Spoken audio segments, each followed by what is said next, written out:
eu olhava pro meu filho, chorava e falava assim, que azar que ele deu de ter uma mãe como eu. Você chegou aos 31 e você tem diagnóstico. o seu diagnóstico.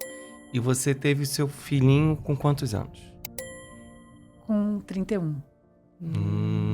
Então teve outra chave aí. Teve uma chave aí. Então, com isso, não exatamente, teve? quando eu falo da depressão grave, ela foi um gatilho, foi a depressão pós-parto. Pós-parto. Eu já tá. sabia que eu ia ter depressão no Você já pós-parto. sentia isso? Eu tinha certeza. A minha vida veio com depressões. É um gatilho muito importante, hormonal, Exatamente. a privação de sono. Uhum. Então, assim, eu estava medicada na época com antidepressivo, inclusive na gravidez, mas não segurou. E aí eu tive essa depressão pós-parto, que eu acho que é a pior parte de você ter uma questão mental, de você ser bipolar, é você ser uma mãe bipolar. Então, Em descontrole, né? exatamente, Sim, descompensada. Então, eu olhava para o meu filho, chorava e falava assim, que azar que ele deu de ter uma mãe como eu, não é? Eu queria que ele ficasse com outras pessoas, porque eu sabia que ele ia ficar melhor do que comigo. Então, assim, as pessoas falam, quer se livrar, a mãe quer se livrar do filho. Não é um ato de Você queria amor livrar até. ele. O seu Exatamente. amor Do que era tão você grande, não você queria conseguia, que ele evitasse dele estar crescendo, vendo Nessa instabilidade. essa instabilidade. Eu acho que no primeiro momento você queria que alguém cuidasse, porque você não se Exato. sentia É. capacitada, né? Pela Exato. depressão pós-parto. E olha o preconceito tão grande que tem com a depressão pós-parto. Imagina a mãe que não dá banho no filho, que não leva o filho no parquinho, né? Que tipo de Que mãe não é leva essa? as consultas. Que é o que a Exatamente. vida inteira você via as pessoas e fala, né? O primeiro banho, levar no parquinho. Você não tinha esse prazer. Aquelas mães amamentando no parquinho plenas, né? Então isso só piorava para mim, né? Eu olhava e me Ia sentia muito sentindo culpada e muito mal. Hoje ele tem 12 anos, né? Então a gente foi desenvolvendo uma relação, criando esse vínculo, porque no começo não tinha como ter Uhum. vínculo mesmo. É muito difícil de falar isso, né?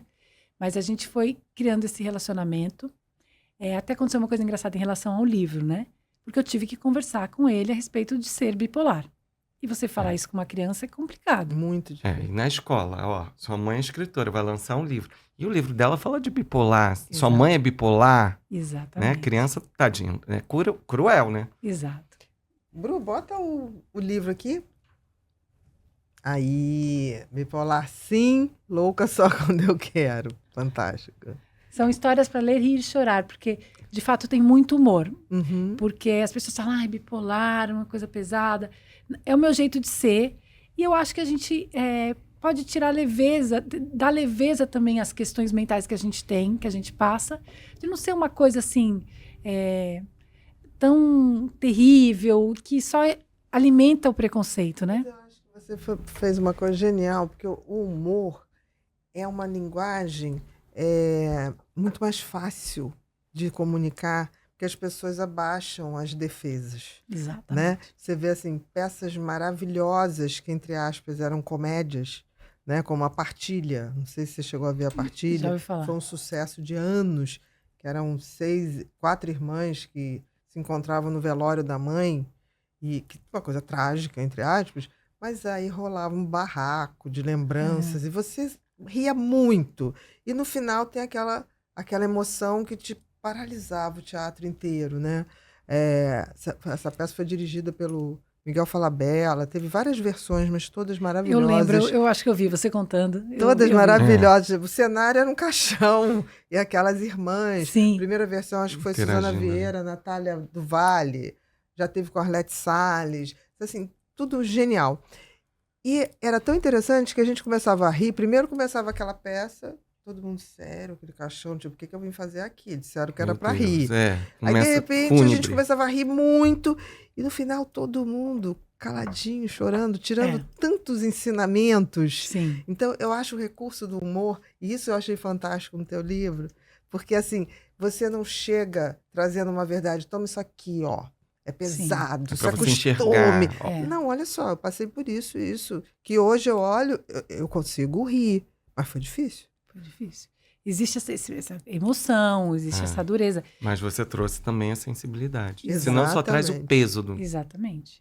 Mas, assim, uma coisa que é muito importante para mim é falar com a devida seriedade, porque é uma doença complexa, que que tem um impacto muito grande na vida Estigmatizada. das pessoas, né? Mas eu acho que eu tento trazer também um pouco de esperança, porque eu tô aqui, Com bem. certeza. Eu tenho o estado mais grave da doença, que é o tipo 1, Tipo, que você tem manias mais Uhum. graves e depressões graves, que a gente tem o tipo 2 também, que são hipomanias, né? Isso mesmo. É. Mas que comprometem também. E depressões que podem ser igualmente graves, né? Então, eu consegui chegar num lugar de estabilidade. Eu tenho família, meu filho, amigos, sou escritora. Então, Colunista. colunista. Então, as pessoas falam, puxa, você está me trazendo esperança de que é possível estabilizar. E é Mas mesmo. tem que se tratar. Muito. Tem E que aceitar o se diagnóstico. conhecer. É. Exatamente. Olá, queridos. Estou passando aqui rapidinho para avisar vocês que a nossa Black Week já começou. Convido você agora para clicar no link abaixo e dar o primeiro passo nessa jornada importante de conhecimento e autocuidado.